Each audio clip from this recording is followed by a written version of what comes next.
Boa noite aos irmãos da Igreja Batista Nova Aliança em Taubaté. Nós estamos aqui começar com um agradecimento a Deus, né? Nós estávamos aí sem note e Deus providenciou, né? Um note aí para que nós pudéssemos continuar, né? Minha oração é que Deus abençoe a esse irmão sempre, né? E cuide dele a cada instante, a cada minuto. Eu quero começar com uma palavra de oração. Eu vou tentar aqui cantar um hino. Não sei se eu vou conseguir, né? Mas hoje partiu para a glória o irmão Oséias Silva, né? Servo de Deus que cantava aqui nos cultos, aqui das nossas igrejas irmãs. E ele cantava o hino O Poder do Amor, né? Daqui a pouco, se Deus permitir, eu vou acompanhar, na verdade, alguns cantando, né? Mas vamos orar a Deus e começar o nosso culto. Pai de amor, de eterna bondade, quero agradecer ao Senhor por mais um dia de vida que o Senhor tem nos dado, o privilégio de sermos teus filhos, temos a vida eterna em Cristo Jesus, nos purifique de toda injustiça e prepare-nos o coração para cantarmos, para orarmos, para pregarmos a palavra do Senhor. Quero pedir, Senhor Deus, que o Senhor esteja com a família do nosso irmão Zé Silva, confortando, consolando. Damos graças porque ele era alguém que confiava no Senhor Jesus. Sabemos que ele está junto ao Senhor e cantando aí junto ao Senhor nesse momento. Abençoe também, Senhor Deus, pastor José Soares, Senhor Deus, que o Senhor cuide da vida dele e de todos aqueles que estão com Covid também ao seu redor, que o Senhor possa estar repreendendo essa enfermidade, restaurando a saúde dos seus servos, Senhor Deus. E dá-nos a vitória nessa pandemia, Senhor Deus. Que nós possamos voltar, se o Senhor permitir, a termos os nossos cultos ali, juntos, congregando. E ser conosco agora. É o que nós te pedimos, já agradecidos e confiados no nome do Senhor Jesus. Amém. Eu vou tentar aqui, irmãos, tocar e cantar junto com esse vídeo aqui, né? O Poder do Amor.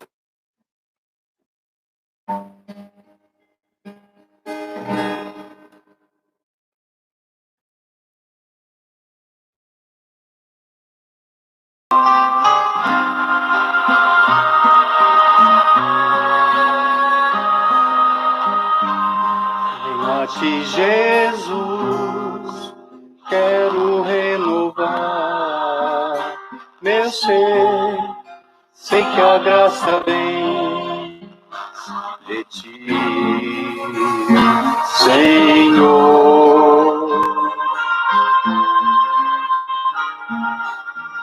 Eu descobri, ó Deus, que tudo é mal em mim, vai se transformar com o poder do amor.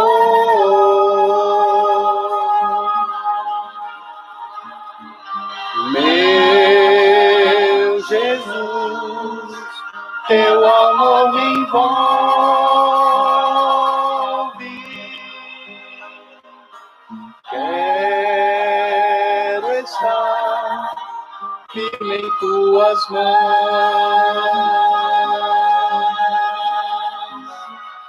Eu vou voar bem alto como a águia, clamando na rapidão do Espírito de Deus, o poder do amor.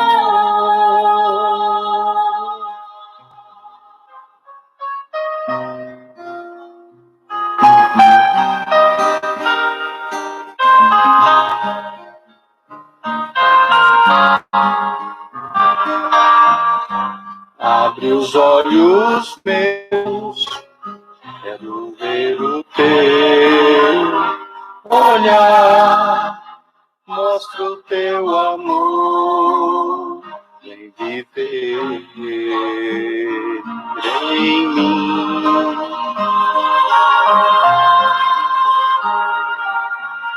Renova o meu pensar, ensina-me o teu querer, cada dia mais, com o poder do amor. Meu Jesus, teu amor me envolve. Quero estar firme em tuas mãos. Vou voar bem alto como a águia, clamando na amplidão do Espírito de Deus, com poder do amor. Meu Jesus, teu amor me envolve. Quero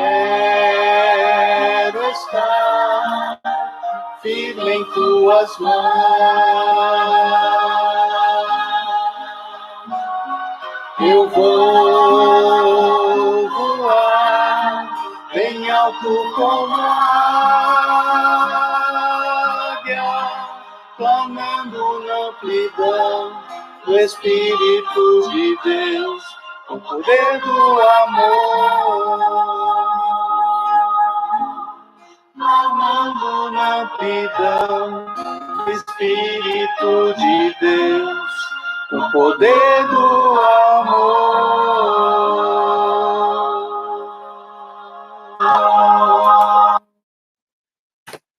O irmão Oséias sempre cantava esse hino aí, né?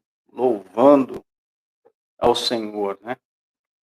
Deus o coroou com uma voz, né? Maravilhosa. E certamente Deus o chamou, né? Para junto de si.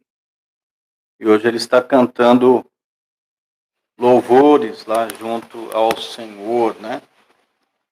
Nós estamos orando para que Deus conforte a sua família. Eu quero convidar você a abrir a sua Bíblia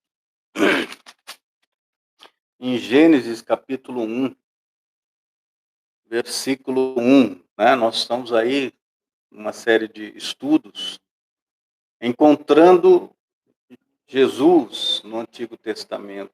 Né? Eu vou começar com a leitura desse versículo 1 de Gênesis. No princípio criou Deus os céus e a terra. Pai, abençoa-nos agora na tua palavra. É o que te pedimos em nome de Jesus. Amém. Irmãos, isso aqui é o início da palavra de Deus, o início da Bíblia, né? Como nós conhecemos. É o versículo mais famoso do livro mais famoso do mundo. E quando você pensa nisso, né, apesar desse versículo iniciar a Bíblia, nós, cristãos, né, pessoas que creem no Senhor Jesus, nós podemos dizer que esse aqui não é o ponto de partida, não é a base para a nossa fé cristã, né? Não é esse versículo aqui, mas é o Senhor Jesus Cristo. Ele é o nosso início e o nosso fim, o alfa e o ômega, né? Ele é a nossa fundação. Vou dizer assim, nenhuma outra fundação pode ser lançada a não ser aquilo que já está estabelecido, né? E que já é o nosso fundamento, que é o Senhor Jesus Cristo. Então, quando nós começamos por Jesus Cristo, nós acabamos lendo a Bíblia, né, um pouco diferente, ou de uma forma diferente do que as outras pessoas estão lendo a Bíblia. Nós começamos sempre com Jesus em mente. E aí nós entendemos o texto. Nós lemos o texto através das lentes do Senhor Jesus Cristo. Então eu quero começar novamente com os irmãos, lá em Lucas, capítulo 24, Evangelho de Lucas, capítulo 24, eu vou voltar lá, né? Mas eu quero que os irmãos vejam aí, Evangelho de Lucas, o que o Senhor Jesus está dizendo aí, né? Versículo 27 do capítulo 24 de Lucas, diz assim, olha, e começando por Moisés e por todos os profetas, explicava-lhes o que dele se achava em todas as escrituras. Não é? Então, quando você olha aqui, né, Jesus está explicando para os discípulos que a palavra de Deus, toda ela, fala dele. Se você olhar o versículo 44 desse mesmo capítulo, diz assim, e disse-lhes, são estas as palavras que vos disse, estando ainda convosco, que convinha que se cumprisse tudo o que de mim estava escrito na lei de Moisés e nos profetas e nos salmos. Aqui Jesus falou sobre o que os judeus conhecem como Tanakh. Sabe? Quando tem a Torá, certo? Ou seja, os escritos de Moisés, os primeiros 5 livros. Aí os profetas e os salmos. Né? Essa é a divisão aí, né? Em 3 partes da Bíblia judaica, vamos dizer assim, né? E o que eu queria que os irmãos olhassem aqui é essa frase que o Senhor Jesus usou, que diz assim, tudo o que de mim estava escrito na lei de Moisés, e nos profetas e nos salmos. Então eu posso dizer para você que toda a Bíblia, né, todo o Antigo Testamento, que era o que a igreja cristã primitiva tinha naquele momento inicial, falava de Jesus. Só que as pessoas não vão conseguir entendê-la, né, ou entender o Antigo Testamento, se elas não tiverem Jesus como fundamento para isso. Olha o versículo 45, que diz assim, então abriu-lhes o entendimento para compreenderem as Escrituras. E isso nos leva a dizer aos irmãos que nós não usamos o Antigo Testamento para interpretar Jesus Cristo. Não. Mas nós olhamos para Jesus Cristo para interpretar o Antigo Testamento. O que hoje nós chamamos de Antigo Testamento era a Bíblia deles lá naquele primeiro século ali. O Novo Testamento ainda estava sendo constituído, ele estava em fase de composição. Só que Jesus era o fundamento, Jesus era o seu Senhor, Jesus era a luz, né? Jesus era a verdade daqueles cristãos do primeiro século, Jesus era tudo. Então, o que eles faziam com o Antigo Testamento, o que eles deviam fazer? Eles deveriam procurar por Jesus. Nós não começamos por aquele início, como eu li lá em Gênesis 1:1, mas pelo fim, ou seja, eu vou para alguém que vem e se encarna muitos anos à frente, e a partir dele eu volto aquele início ali para começar a entender o que a palavra de Deus está me dizendo ali. Então eu preciso ver Cristo como sendo profundamente esperado, e até previsto nas Escrituras. Sabe, nós lemos Cristo como o nosso Criador, de todas as coisas. Nós lemos Cristo como Adão. Nós lemos Cristo como a Arca de Noé, como aquela cidade que Abraão procurava. Nós vemos Cristo naquele carneiro, que estava preso no arbusto ali no Monte Moriá, que foi usado, como sacrifício no lugar de Isaac. Nós vemos o Senhor Jesus Cristo como aquela escada entre o céu e a terra que foi vista por Jacó. Ou seja, nós encontramos Cristo em toda parte. E nós começamos ali a ver Cristo em Gênesis. Essa é a maneira como os apóstolos liam o Antigo Testamento Era a maneira como os pais da igreja cristã primitiva, como Agostinho, bispo de Hipona, chamaram de leitura espiritual, né? Uma leitura literal, segundo aqueles pais da igreja cristã primitiva, era uma leitura carnal, né? Eles precisavam enxergá-la não somente, né, pelo literal, né? Ou seja, se eu posso interpretar todas as coisas da maneira literal, eu vou por esse caminho, mas eu tenho que entender também, né, o sentido espiritual que está naquele literal também ali. Ou seja, comparando as coisas, né, e as verdades espirituais com verdades espirituais, e tendo como fundamento o Senhor Jesus Cristo. Então eu vou pedir para você voltar para Gênesis capítulo 1,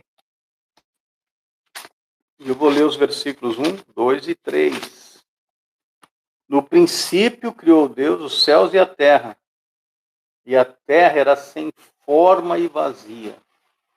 E havia sobre a face do abismo, né, e havia trevas sobre a face do abismo, e o Espírito de Deus se movia sobre a face das águas.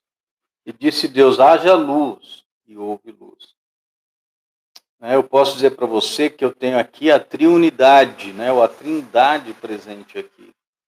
Eu tenho Deus o Pai, eu tenho o Espírito se movendo sobre a face das águas, e você vai me perguntar, mas onde está o Senhor Jesus Cristo? Sabe quando disse Deus, e você tem então a palavra de Deus aí pronunciada, né? Deus, ele está falando. E aí eu pergunto para você, quem é esta palavra de Deus? Né? E eu posso dizer para você que é Jesus Cristo. Jesus Cristo é o Logos de Deus. Volta agora para o Evangelho de João, capítulo 1. Você já conhece, é uma segunda narrativa da criação. Né? Olha o Evangelho de João, capítulo 1, versículo 1. Tem uma segunda narrativa ali da criação, né? Diz assim, no princípio era o Verbo estava com Deus e o Verbo era Deus. Sabe, você tem aqui, né, esse verbo, é o Logos, é a palavra. Eu posso até tirar aqui essa palavra verbo e colocar Cristo. No princípio era o Cristo. E o Cristo estava com Deus e o Cristo era Deus. Né? No princípio, então, Jesus Cristo estava lá. Ele é o Logos de Deus, ele é o agente da criação. Sabe, Jesus é o que Deus tem a dizer, digamos assim, né? E quando Deus fala, né, essa é a ação do Logos divino, a quem nós nos aproximamos, a quem nós nos achegamos aqui. Mas eu quero continuar lendo o Evangelho de João para você, né? Ele diz assim, versículo 2, ele estava no princípio com Deus, todas as coisas foram feitas por ele, mas você diz, não é Deus que fala, haja luz e houve luz? Aqui diz assim, que ele estava fazendo todas essas coisas. E olha o que diz, e sem ele, nada do que foi feito se fez. Então você tem essa segunda narrativa da criação aqui, e ela nos mostra que no princípio era o Verbo, no princípio era o Logos de Deus. Né? Vamos dizer assim que o Logos é uma palavra muito sofisticada, muito complexa. Em primeiro lugar, né, ela significa o quê? Simplesmente palavra, verbo. Mas ela vai além, porque ela é mais do que uma palavra, ela é uma ideia, ela é sabedoria, ela é a lógica, ela é o entendimento de Deus. Então, quando você pensa aqui, ela é o entendimento de Deus sobre o eu de Deus, né? O ser de Deus. Então, no começo era a palavra, e a palavra estava com Deus, e a palavra era Deus. Ela estava no começo com Deus, e todas as coisas foram feitas por ela, e sem ela nada do que foi feito se fez. Então, João, ele volta para Gênesis 1 e 1, só que ele diz que nós devemos entender que quando Deus estava criando, né, todas as coisas, Quem estava, na verdade, criando, né, era aquela ação da palavra de Deus, do Logos de Deus, que é o Senhor Jesus Cristo. Ainda no Evangelho de João, veja o versículo 14, que diz assim, ó, e o verbo se fez carne e habitou entre nós, e vimos a sua glória, como a glória do unigênito do Pai, cheio de graça e de verdade. Agora você tem aí a encarnação desse verbo.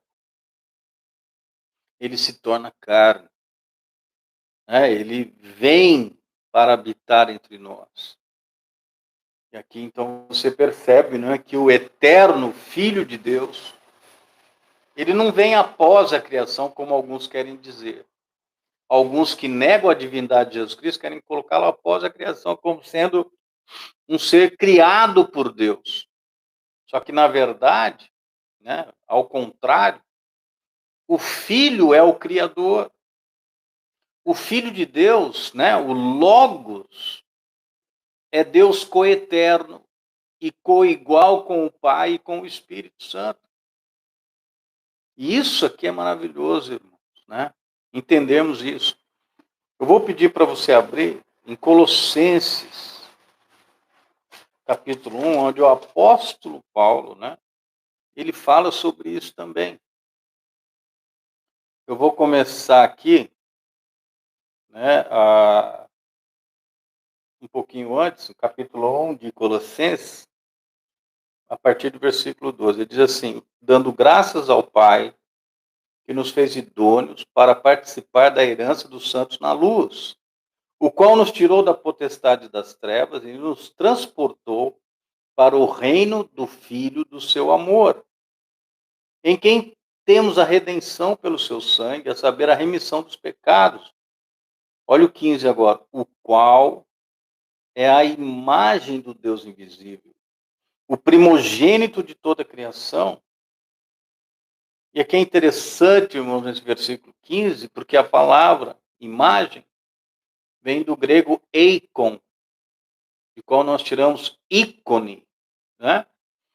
Um ícone é algo que reflete uma imagem. Ela nos dá uma imagem. Então, Jesus Cristo é o ícone ou a imagem do Deus invisível, o primogênito de toda a criação. E aqui eu sei que alguns usam esse versículo para dizer que Jesus é um ser criado, mas, na verdade, aqui a ideia é que é aquele que tem a primazia, aquele que tem o domínio sobre toda a criação. Então, Jesus não é uma criação dentro da criação. Ele é coeterno, ele é coigual com o Pai, né? Ele tem essa posição de preeminência sobre toda a criação e ele tem autoridade sobre toda a criação. Olha o próximo versículo, diz assim, ó, porque nele foram criadas todas as coisas que há nos céus e na terra, visíveis e invisíveis, sejam tronos, sejam dominações, sejam principados, sejam potestades. Olha o final, diz assim, ó, tudo foi criado por ele e para ele. 17. E ele é antes de todas as coisas. E todas as coisas subsistem por ele.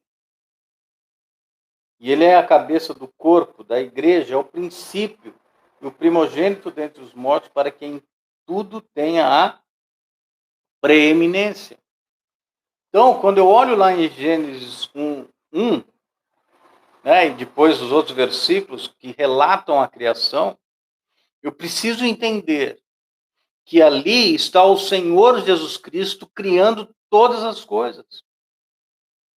Foi ele que criou o primeiro dia, o segundo dia, o terceiro dia, o quarto dia, né, o quinto, o sexto dia.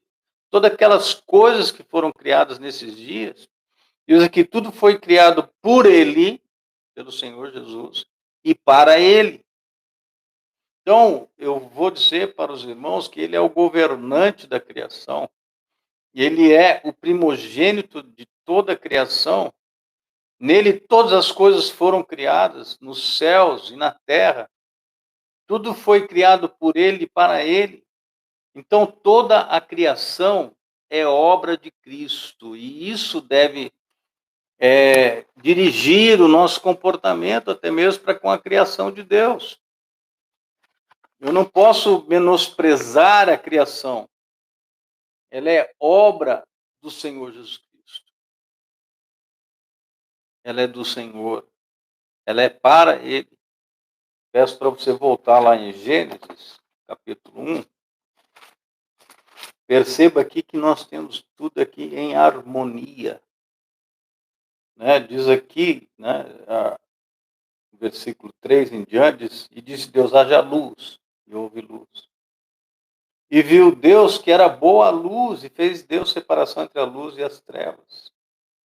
E Deus chamou a luz dia, e as trevas chamou noite. Foi tarde, e amanhã o dia primeiro. Olha a harmonia, o equilíbrio, né? Luz, trevas, fazendo a separação entre as duas. Depois, e disse Deus, haja uma expansão no meio das águas, e haja separação entre águas e águas. E fez Deus a expansão e fez separação entre as águas que estavam debaixo da expansão e as águas que estavam sobre a expansão, e assim foi. E chamou Deus a expansão céu, e foi à tarde e amanhã o dia segundo. Jesus novamente criando e fazendo a separação, né? Mantendo em harmonia, mantendo em equilíbrio.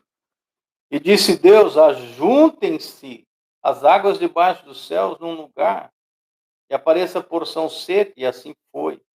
E chamou Deus a porção seca terra, e ao ajuntamento das águas chamou mares. E viu Deus que era bom. E disse Deus, produz a terra erva verde, erva que dê semente, árvore frutífera, que dê fruto, segundo a sua espécie, cuja semente está nela, sobre a terra, e assim foi. E a terra produziu erva, erva dando semente conforme sua espécie, e árvore frutífera, cuja semente está nela, conforme a sua espécie, e viu Deus que era bom. E foi à tarde, amanhã, o dia terceiro. E disse Deus, haja luminares na expansão dos céus, para haver separação entre o dia e a noite, sejam eles para os sinais e para tempos determinados, e para dias e anos. Olha que Deus novamente mantendo tudo em harmonia e organizando o nosso sistema de dias, né? Depois serão semanas, meses, anos, Deus colocando, o Senhor Jesus colocando tudo em ordem. E sejam para luminares na expansão dos céus, para iluminar a terra, e assim foi. E fez Deus os dois grandes luminares, o luminar maior para governar o dia, e o luminar menor para governar a noite, e fez as estrelas. E Deus os pôs na expansão dos céus para iluminar a terra, e para governar o dia e a noite, e para fazer separação entre a luz e as trevas, e viu Deus que era bom. E foi à tarde e amanhã o dia quarto. E disse Deus, produzam as águas abundantemente répteis de alma vivente, e voem as aves sobre a face da expansão dos céus. E Deus criou as grandes baleias e todo réptil de alma vivente, que as águas abundantemente produziram, conforme as suas espécies, e toda ave de asas, conforme a sua espécie, viu Deus que era bom. E Deus os abençoou, dizendo, frutificai e multiplicai-vos, e enchei as águas dos mares, e as aves se multipliquem na terra. E foi à tarde, amanhã o dia quinto. E disse Deus, produz a terra alma vivente, conforme a sua espécie, gado e répteis, e feras da terra, conforme a sua espécie, e assim se foi. E fez Deus as feras da terra, conforme a sua espécie, o gado, conforme a sua espécie, todo réptil da terra, conforme a sua espécie, e viu Deus que era bom. E disse Deus, façamos o homem a nossa imagem, conforme a nossa semelhança, e domine sobre os peixes do mar, sobre as aves dos céus, sobre o gado, e sobre toda a terra, e sobre todo o réptil que se move sobre a terra. E criou Deus o homem à sua imagem, a imagem de Deus o criou, o homem e mulher os criou, e Deus os abençoou, e Deus lhes disse, frutificai e multiplicai-vos, enchei a terra e sujeitai-a, e dominai sobre os peixes do mar, sobre as aves do céu, sobre todo animal que se move sobre a terra.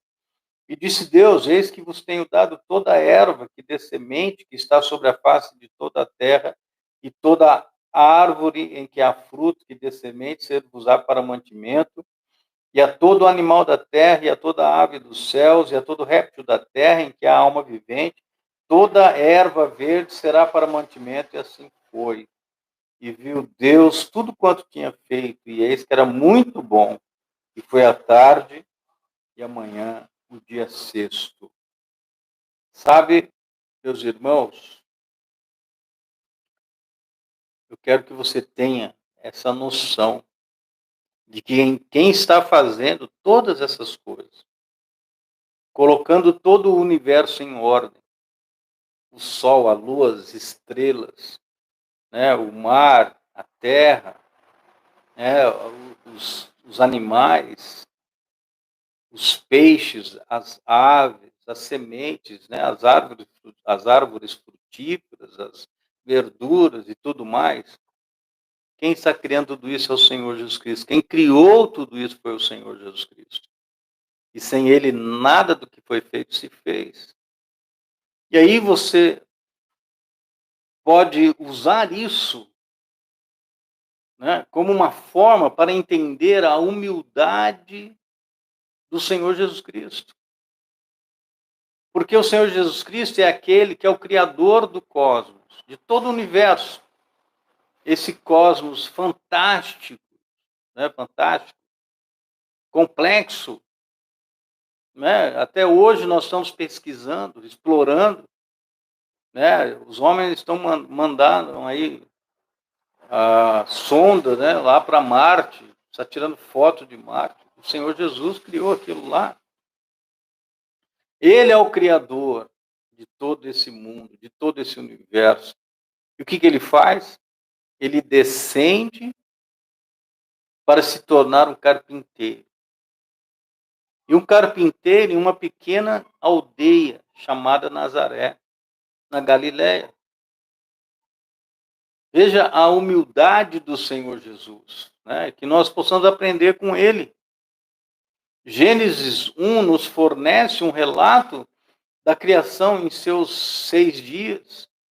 E aí você consegue perceber harmonia nisso, equilíbrio nisso. E o processo criativo é a palavra de Deus, né? Cristo. E se toda a criação é obra do Senhor Jesus Cristo, e tudo que ele criou é bom, qual deve ser, então, a nossa atitude em relação à criação de Deus? Né? Ela deve ser apreciada. Ela deve ser cuidada. Eu vejo aí muitas pessoas, né, destruindo aquilo que o Senhor Jesus Cristo criou. Sabe? E nós, muitas vezes, colocamos, né, deixamos na criação lá os nossos resíduos, né, nós poluímos, nós desmatamos, né, as pessoas estão desmatando, a humanidade, quando eu falo nós, a humanidade, ou seja, desrespeitando a tudo aquilo que o Senhor Jesus fez. Então, quando nós olhamos aqui para o Gênesis, né, onde que nós encontramos Jesus em Gênesis? Nós o encontramos como Criador. E sendo Ele Criador, nós valorizamos a criação.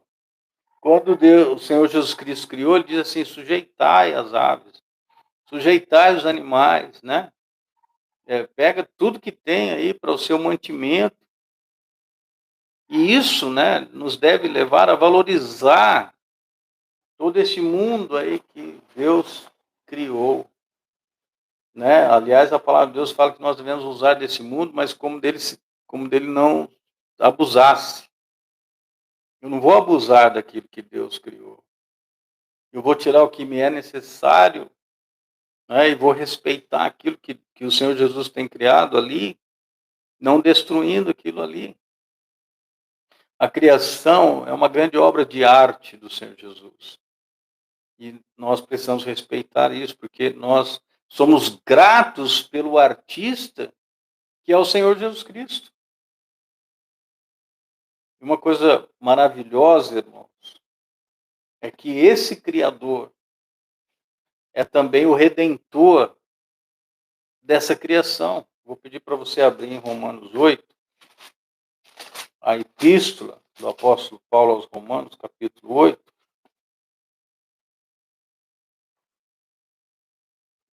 Ele chega aqui uma parte aqui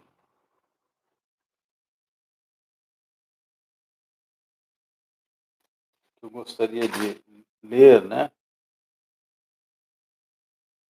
com os irmãos, a partir do versículo 16. Diz assim, ó: o próprio Espírito testifica com o nosso espírito que nós somos filhos de Deus. E se nós somos filhos de Deus, somos logo herdeiros também. Verdadeiramente herdeiros de Deus e co-herdeiros de Cristo. Se é certo que com ele padecemos, para que também com ele sejamos glorificados. Porque para mim tenho por certo que as aflições deste tempo presente não são para comparar com a glória que em nós há de ser revelada. Olha esse versículo agora. Porque a ardente expectação da criação espera a manifestação dos filhos de Deus. Porque a criação ficou sujeita à vaidade, não por sua vontade, mas por causa do que a sujeitou, na esperança de que também a mesma criatura será libertada da servidão da corrupção para a liberdade da glória dos filhos de Deus. Porque sabemos que toda a criação geme e está juntamente com dores de parto até agora. E não só ela, mas nós mesmos, que temos as primícias do Espírito, também gememos em nós mesmos, esperando a adoção, a saber, a redenção do nosso corpo. Porque em esperança fomos salvos. Ora, a esperança que se vê não é esperança, porque o que alguém vê, como também o esperará? Mas se esperamos o que não vemos, com paciência o esperamos. Quando Adão e Eva, né, quando o homem pecou contra o Senhor, toda a criação foi colocada debaixo aí dessa maldição. Ela está aí sujeita à escravidão. Ela não é tudo aquilo que ela deveria ser por conta do pecado da humanidade que sujeitou a criação a essa servidão. E ela espera o momento da redenção, quando o Senhor vai redimi-la de tudo isso aí. Ela é maravilhosa ainda assim, né? E quando nós vemos aqui, olha, o apóstolo Paulo, no primeiro capítulo, ele vai falando, né, de como os homens pecaram contra Deus e mesmo tendo tudo que pudesse ser conhecido de Deus, né, o conhecimento de Deus que está aí sendo revelado na criação, eles não glorificaram a Deus, né, no versículo 21 fala sobre isso lá do capítulo 1, nem lhe deram graças antes de se desvanecerem seus discursos, né. No versículo 20, diz assim, olha, porque as suas coisas invisíveis, desde a criação do mundo, tanto o seu eterno poder como a sua divindade, se entendem e claramente se veem pelas coisas que estão criadas, para que eles fiquem inexcusáveis. Então a criação está dando testemunho da divindade do Senhor Jesus Cristo. Ela mostra que Jesus Cristo é o Criador, ele é Deus, ele existe antes de todas as coisas. Quando você olha para a criação, você vê ordem, você vê a harmonia, você vê o equilíbrio. Jesus fez tudo isso com equilíbrio, ele criou todo esse mundo de maneira maravilhosa. E as pessoas deveriam olhar para a criação e enxergar o Deus Criador, que é o Senhor Jesus Cristo. E então darem glória a ele. Mas não fazem isso. E por isso eles são inexcusáveis, são indesculpáveis. Mas nós, os que cremos no Senhor Jesus, quando nós olhamos todo o relato da criação, nós o vemos como esse Deus criador. E nós agradecemos ao Senhor Jesus por tudo que Ele criou. E aí nós respeitamos a criação do Senhor Jesus. E dela cuidamos na medida que nós podemos cuidar. Então, meus irmãos, Jesus é o Criador de Gênesis 1 lá, que criou todas as coisas naqueles 6 dias e descansou no 7º. Ele é o nosso Criador. Tudo foi feito por Ele e para Ele. E sem Ele, nada do que foi feito se fez. Não se esqueça disso. Vamos orar. Senhor nosso Deus, nosso eterno Pai, agradecemos ao Senhor Jesus por ser o Criador de todo esse universo, por ser aquele que fez todas as coisas. Tudo foi feito por Ele e para Ele. E Ele nos deu permissão para usarmos dessas coisas para a nossa subsistência. Dá que nós não esqueçamos disso e que nós possamos a cada dia cuidar de tudo aquilo que foi criado pelo Senhor Jesus, com amor, com carinho e com respeito que a criação merece. E nós oramos aguardando o dia em que o Senhor Jesus há de nos levar para o céu e há de libertar também essa criação que está sujeita à escravidão desde aquele momento em que a humanidade pecou contra o Senhor. Nos ajude, Senhor Deus, a entendermos isso, cada dia, cada instante. E ao compreendermos, podemos então usar melhor, cuidar, conservar e fazer tudo para a honra e glória do Senhor, o nosso Senhor Jesus Cristo. E é no nome dele que oramos, já agradecidos e confiados. Amém. Que Deus abençoe a todos, né? Que sejam vocês protegidos pelo Senhor, né? Que o Senhor possa cuidar, libertar de toda essa situação que nós estamos vivendo, né? Com essa pandemia. Que Deus abençoe a cada irmão em Cristo, cada irmã em Cristo, a cada família. E vamos orar, irmãos, né? Por aqueles que estão sofrendo com isso. Né? Tenham uma boa semana, que Deus abençoe a todos.